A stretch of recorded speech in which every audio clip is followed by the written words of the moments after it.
The month of August is always what we call a district work period. We are not out in Washington at all during the month. That's, historically, if you look back at Congress, and it was because of the old days, the heat out in Washington, so they just never hold session in August. So what we do is we typically theme the month and figure out where can we be the most help. And so because my congressional district in northwestern Illinois is so rural, we are focusing entirely on the rural economy. We're looking at manufacturing, we're looking at rural health care, rural infrastructure, and just overall rural economic development.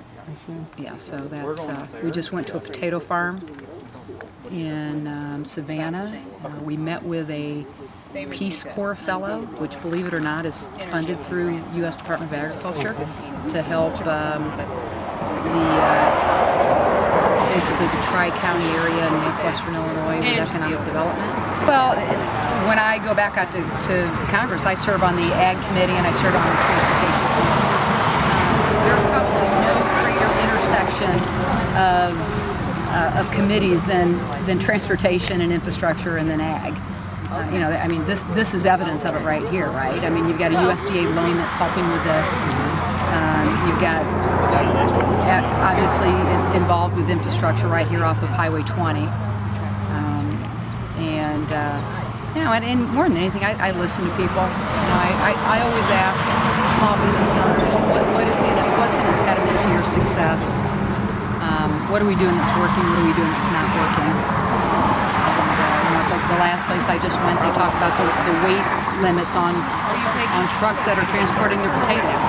How you go one state away and they're 10,000 pounds heavier. I feel like I've known Mary for years. So you kind of think, how much sense does that make? That should be the same from state to state to state. Because we're at a disadvantage by them being able to transport 10,000 pounds fewer in Illinois than they can in Iowa. So what are some other things that you're hearing? Rural health care is a dilemma. We've got 4 in 10 Americans who live in rural areas, yet only 1 in 10 physicians serve in rural America. So there's a health care shortage. So we're looking at things like telehealth. When you live in a more rural area, how do you access specialists? Well, telehealth is a way that you can do that. Or you can look at low interest or forgivable student loans for physicians who choose to go into rural areas. That's another program that we're taking a look at.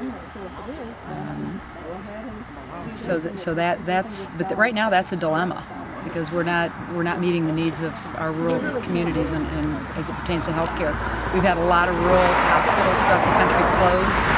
We want to make sure that doesn't happen around here.